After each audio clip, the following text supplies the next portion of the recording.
Você é levantado desse país e fora dele. E a graça do Senhor nos alcançou em poder trazer ele aqui. Era um sonho que eu tinha. E hoje o Senhor realiza mais um sonho na minha vida. E eu quero que todos vocês abram o coração de vocês. Não percam sequer um segundo dessa palavra, porque eu sei, eu tenho certeza do que eu estou falando. Deus vai falar conosco nessa noite. Pastor Antônio Márcio. Pode ser outros irmãos. Ao nosso Deus honra, ao nosso Deus glória, ao nosso Deus louvor para você. Quero adorar o Senhor, o nosso irmão, dizer que Ele está sendo muito generoso. Misericórdia do Senhor tem sido grande sobre a nossa vida. Adorar o Senhor, meu pastor Euvaldo Moura, e a pastora Pauline, isso. Para vocês, certo? Deus abençoe, pastor, um abraço. Que o Senhor lhe prospere nesse campo e nessa missão. Sua família, um abraço das minhas pastoras e ministros que é cristão. Esse evento acho que é administrado pelo Departamento de Missões, com Luiz Antônio. Deus abençoe. A irmã Lohane, é isso? Deus abençoe, um casal muito simpático. E o nome bonito, Márcio e Keila, que é o Márcio, nome bonito, você tem, Ok, Deus abençoe. Ok? Queridos, abra as vossas Bíblias comigo, por favor. Evangelho segundo escreveu Marcos, capítulo de número 5, versículo de número 34 e versículo de número 35 e 36. Evangelho do Senhor Jesus Cristo, segundo escreveu Marcos, capítulo de número 5, versículo de número 34 e versículo de número 35. Deus abençoe o presbítero Marcos, pregador do Evangelho. Deus tem usado ele de maneira muito especial e se dispôs a estar comigo hoje. Os irmãos aqui têm crédito com minha cunhada. Eu não sábado na segunda-feira, é dia da minha folga. Eu sou pastor local, dirijo uma regional, tenho 16 igrejas e ainda prego fora. Eu tinha chegado da Bahia domingo às 5 da tarde. Aí ela me ligou, você tem compromisso amanhã. Como assim? Eu já tinha preparado lá o almoço, mas orei nessa madrugada e o Senhor me trouxe paz. Deus tem feito coisas grandes aqui. Quem achou que é graças a Deus? Graças a Deus. Nos diz assim: e disse-lhe, filha, a tua fé te salvou, vai em paz e fica livre deste mal. Versículo 35. Enquanto ele ainda falava, chegaram pessoas da casa do chefe da sinagoga, a quem disseram: a tua filha já morreu, o que é que ainda incomodas o mestre? Versículo 36. E o que percebendo Jesus disse ao chefe da sinagoga: não temas, crê somente. Feche sua Bíblia, ainda em pé, por gentileza, não vai se repetir isso, mas eu gostaria que você direcionasse a sua atenção a alguém que está do seu lado e diga bem claro essa expressão: não temas, crê somente. Se você sentir que esse irmão falou com fé, você pode sentar. Vamos lá.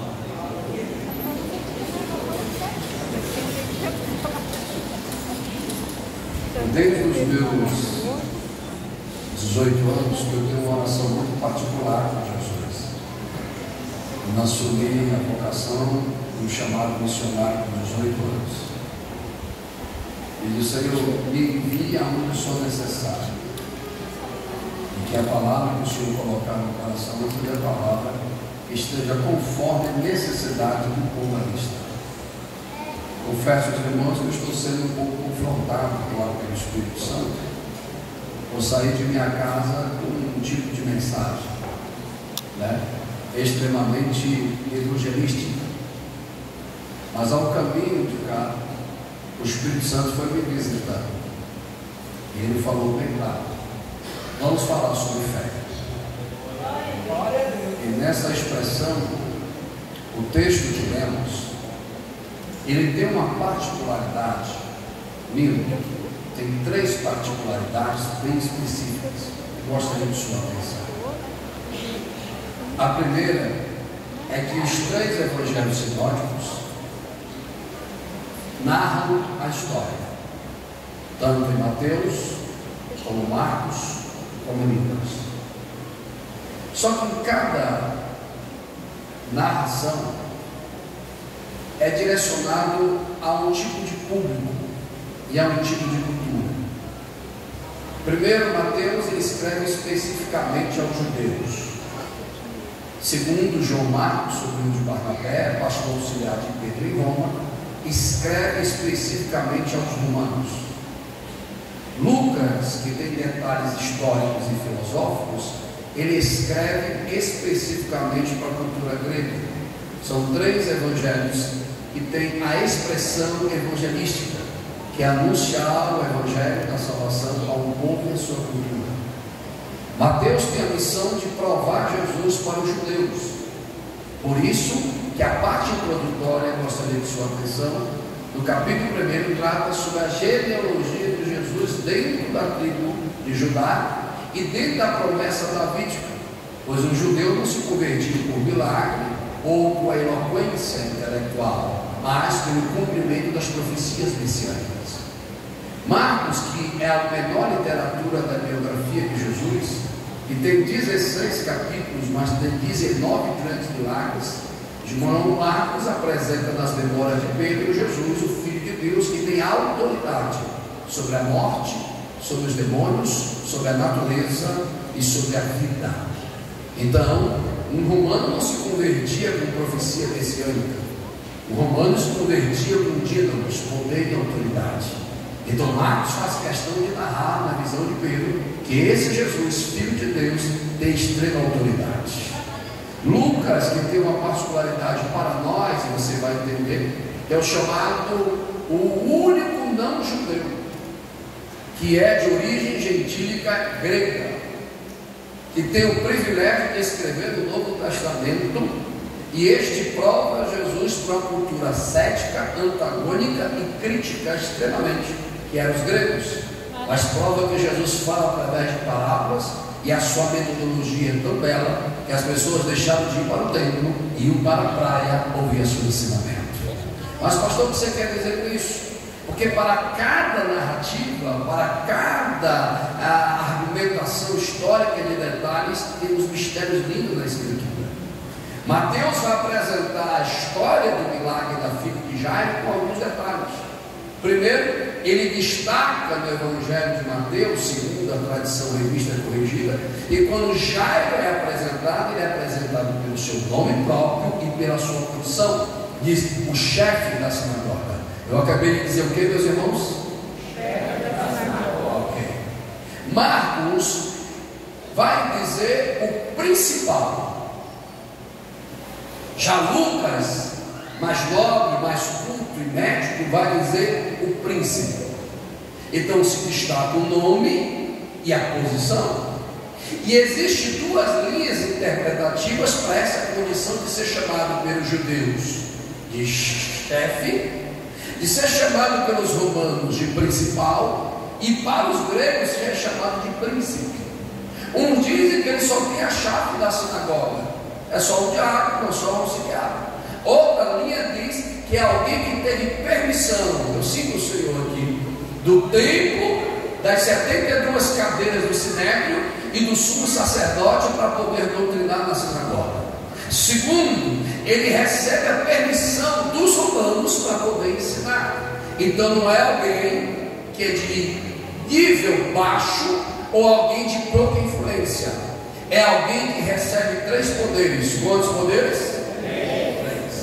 Ele recebe do templo e do sacerdote a autoridade e o poder de decisão teológica, de dizer que quem está ensinando e pregando tem que estar dentro da Torá e não pode falar sobre heresia. Então podemos dizer que Jairo era um chefe porque ele era o reitor da faculdade ou o reitor do seminário que havia naquela cidade. Segundo, Jairo recebia autoridade, preste atenção, de extremo poder intelectual. Ou seja, primeiro intelectual e o segundo poder religioso. Ele ficava na porta da sinagoga e tinha que repetir o que acontecia no templo. Você vai me entender? Se a pessoa chegasse com suas túnicas sujas, não podia entrar. Se chegasse deficiente, não podia entrar. Se chegasse com o olho ruim, não podia entrar. Ele media e dizia: cerimonialmente você está imundo, aqui você não pode adorar. Alguém já vai pegar a visão. Então ele tem poder intelectual e poder religioso. Terceiro, ele tem um poder chamado teocrático, que mesmo a Roma assumindo o poder do governo, era permitido Israel praticar suas leis. Então, se ele representa o Senado ou o templo, ele tem autoridade civil, ele tinha autoridade para mandar prender, então era um juiz. Mas o que tem isso a ver, pastor? Tudo a ver. Porque quando Jairo passava, pega a revelação. Alguém dizia: olha a vestimenta dele, olha a túnica dele, olha o turbante. Ele é o chefe, ele é o príncipe e ele é o principal. Mas quando a luta vem, quando a prova vem, quando o dia mal chega, título não cura, posição intelectual não gera milagre, posição religiosa não gera milagre. Jesus está na casa. Aleluia! Glória a Deus! E nem posição jurídica. Pois a Bíblia nos diz que já vem a terceira característica, que Mateus disse que ele tem uma filha. Ele tem uma filha. Marcos vai dizer, ele vai por causa da filha.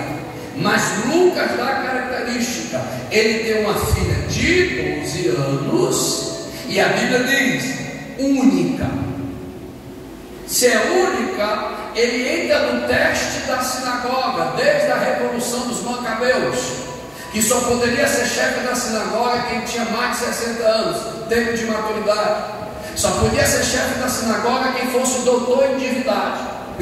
Só podia ser chefe da sinagoga quem nada e ninguém pudesse falar da sua moral e do seu caráter na sociedade. Quarto, só poderia ser chefe da sinagoga, pega a revelação por favor, quem tem tradição familiar, tribal e de genealogia na casa, gerações e gerações. Mas a Bíblia diz que a filha dele tem 12 e ela é única. Então todas as gerações de Jairo está depositado na menina. E se ela é única, o homem judeu não é judeu porque o pai é judeu, é porque a mãe tem que ser judia. Então se entende que toda geração de expectativa futura está em quem? Está na menina. Aí Jairo se depara com o quê? Repita comigo: menina. Herança, vamos, herança e sonho.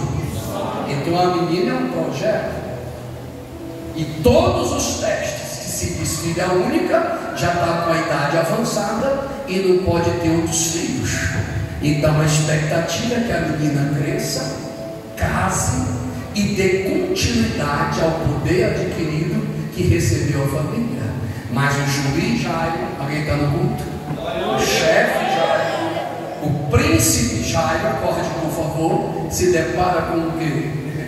Uma doença que o seu poder de juiz não pode fazer, o seu poder religioso, eu estou sentindo assim, nada do que Jairo tinha poderia mudar a sentença.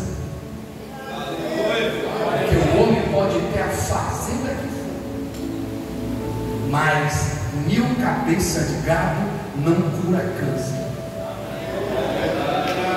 O homem pode ter o seu pós-doutorado e mestrado, não cura câncer.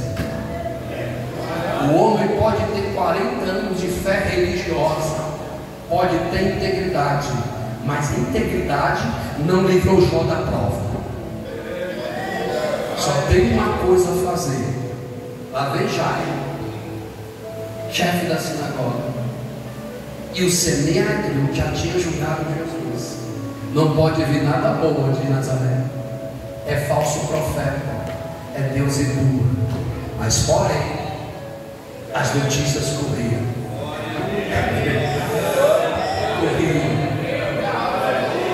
João está preso e manda perguntar: pergunte se ele é o Messias. Jesus só responde assim: diga a João que o cego vê, os coxos andam, os leprosos são limpos e a palavra do reino é pregada aos pobres.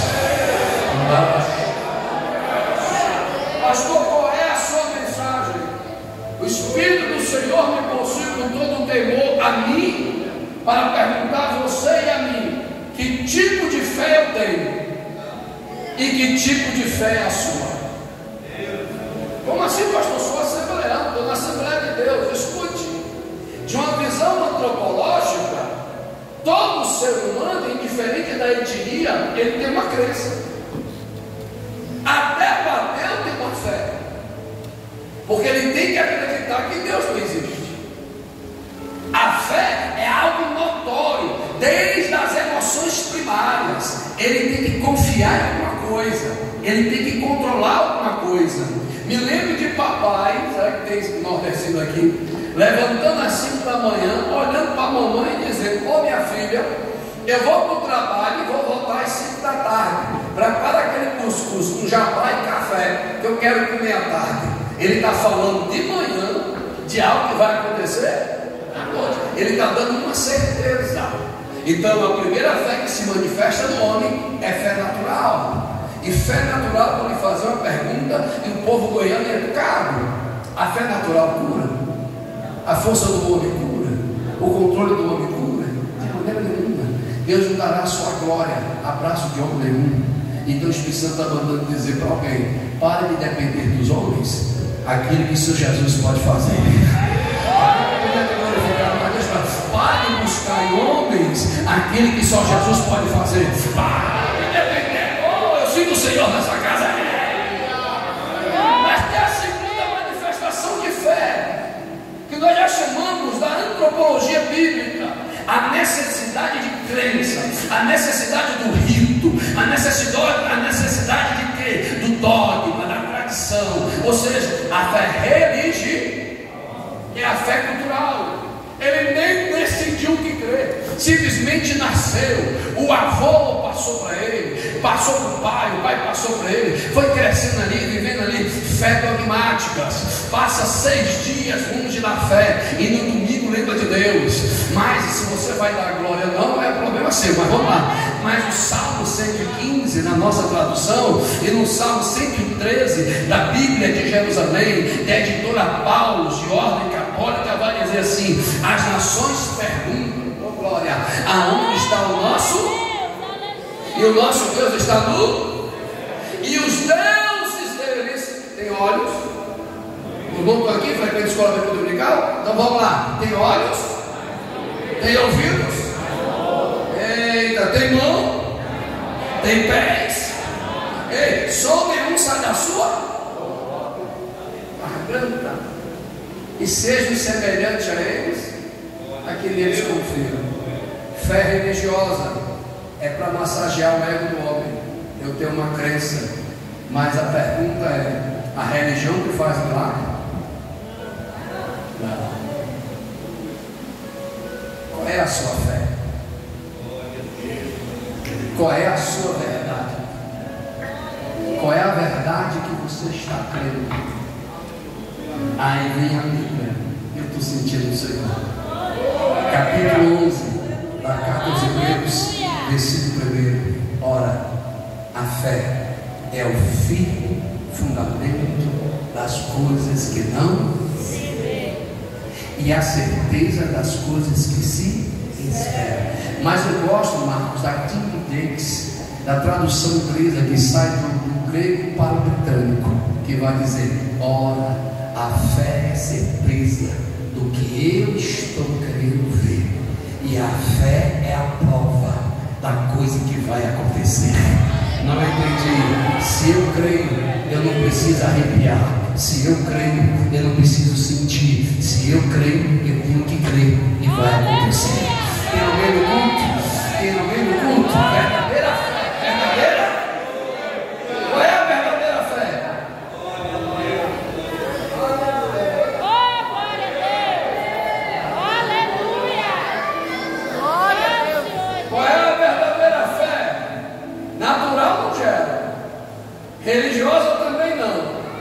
Posso continuar? Tem alguém aí?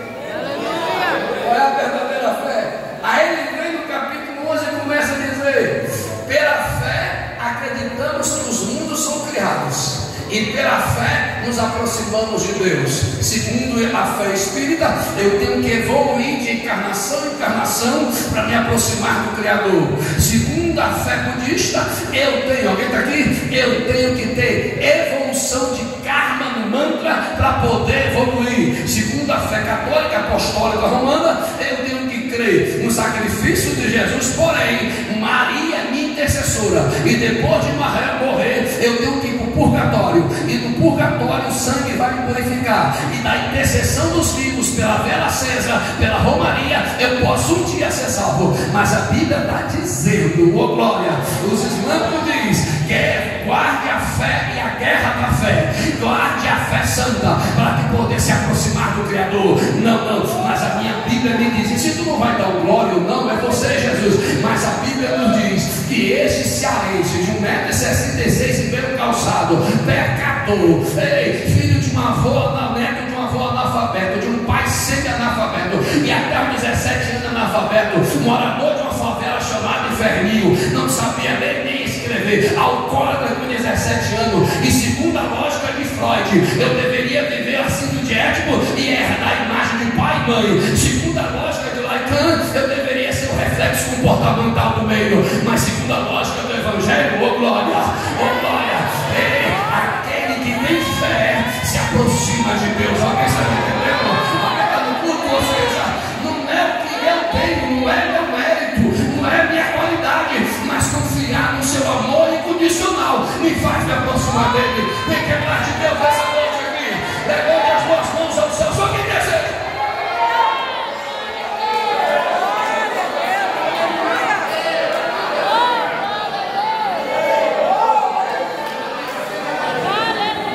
Fé natural te aproxima do teu ego. Fé cultural te aproxima dos ídolos. Mas a fé bíblica, alguém está no culto? Se aproxima de quem? Quem é a fonte da fé?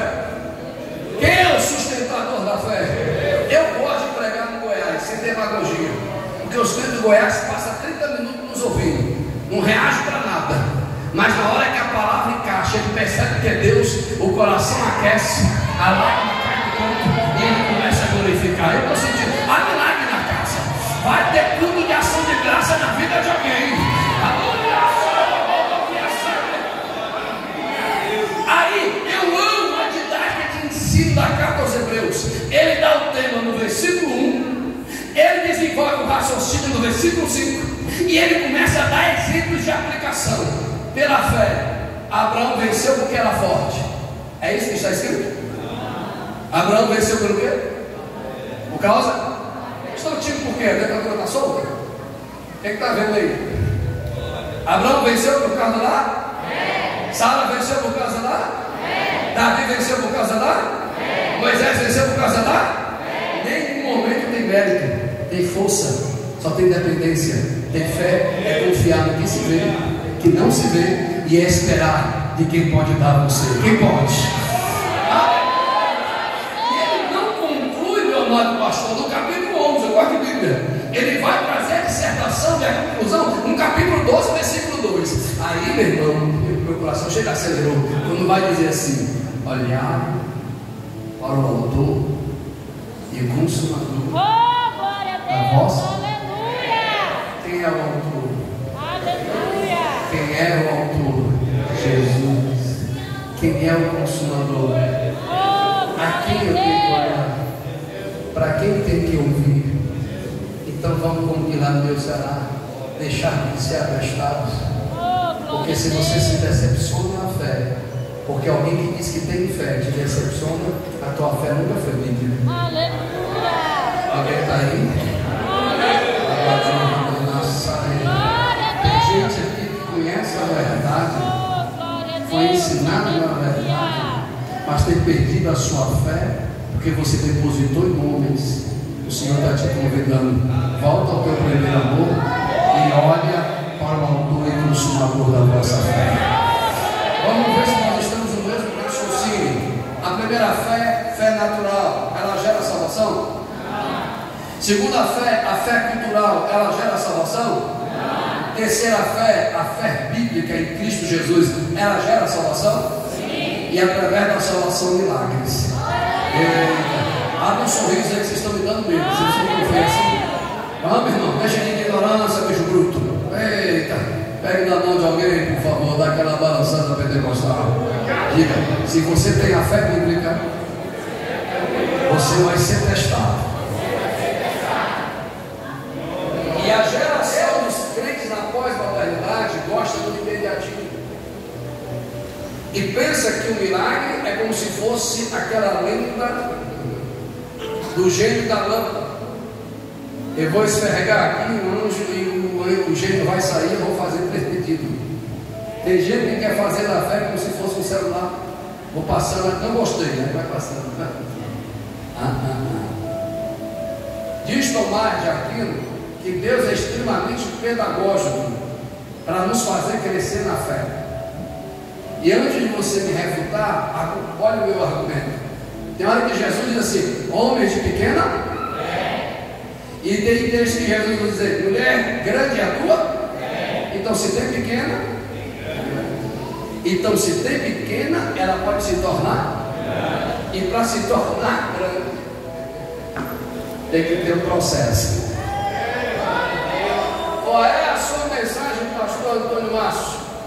O tema desses 20 minutos que me restam, que essa mensagem está subordinada, é o processo do crescimento da fé. Vamos repetir comigo?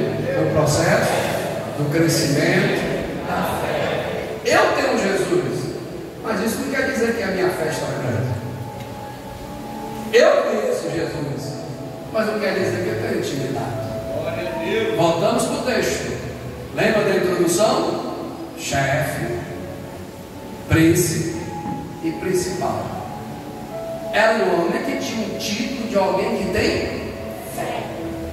Mas a pergunta: por que a menina na casa dele, com todo o poder que ele tinha, intelectual, jurídico e religioso, ela continuava doente? Porque só se manifestou dele fé natural e fé cultural. Mas porém, quando nós somos movidos por intenções erradas, nunca maximizamos a nossa fé. Mas quando Deus nos leva a experiências que não compreendemos, para gerar em nós a intenção certa, aí a gente entra no crescimento. Não entendi. Porque a menina, lembra da introdução? Herança e sonho. Vou repetir mais uma vez: herança e sonho. A menina estava doente aonde? No templo? No meio dos sacerdotes? Na sinagoga? As maiores heranças que recebemos quando? Em casa. Onde mais nós sonhamos? Em casa. Mas onde mais choramos? Onde mais sentimos as nossas frustrações? Aonde as nossas complexidades mais se revelam? Aqui a gente dá glória, aqui a gente levanta a mão, aqui, mas é em casa que a gente se depara com a nossa realidade. É naquele horário das 11 da manhã até as 4 da manhã, que quando a gente perde o sono, que as vozes gritantes da madrugada manifestam as nossas frustrações. E está lá já olhando para a sua herança. Aleluia. E olhando para o seu projeto. E a cada momento a menina vai: só entende que eu estou falando? Aleluia. Vou ser sincero. É quem tem um tudo. É quem tem uma herança. É quem tem um projeto. Aleluia. E olhando para esse projeto, você não consegue fazer nada. Aí vem a manifestação da nossa impotência. E quando se manifesta a nossa impotência, aí revela o tipo de fé que temos. O Porque a fé natural, a primeira coisa que se manifesta é que o seu braço tem limite, então você desiste. A primeira coisa na fé natural que se manifesta é que você pensava que você era merecedor por algo. Mas você entende que nenhuma qualidade que você tem te dá crédito para receber milagre. Mas quem tem um pouquinho de fé bíblica faz o que Jairo faz. Jairo ama tanto a sua menina. Posso continuar, irmãos? Os irmãos ainda estão aí, não estão dormindo, tem certeza? Jairo ama tanto a sua menina que ele faz o quê? Quer saber de uma coisa? Eu estou ouvindo falar desse pregador de Nazaré que ressuscitou o filho da viúva de Naim, que ressuscitou Jairo, Lázaro, pode fazer uma coisa por mim. Aí se você me der o glória, você está com raiva comigo. Que lá vem Jairo, com a sua túnica até o calcanhar, mestre da lei, com seu turbante na cabeça, amarrado no peito, e com uma frase em uma joia escrito: santidade ao Senhor. E quando ele está passando, olha o chefe, olha o príncipe, olha o principal. Mas na hora que ele vê Jesus, ele não diz assim: ei, faz porque eu sou chefe, faz porque a minha fé é religiosa, faz porque eu mereço. Não, a Bíblia diz que o chefe, o príncipe, o principal, cai nos pés de Jesus. Alguém entendeu? Alguém entendeu a revelação? Cai nos pés de... Então diante dos pés de Jesus cai título, cai nível, cai cultura, cai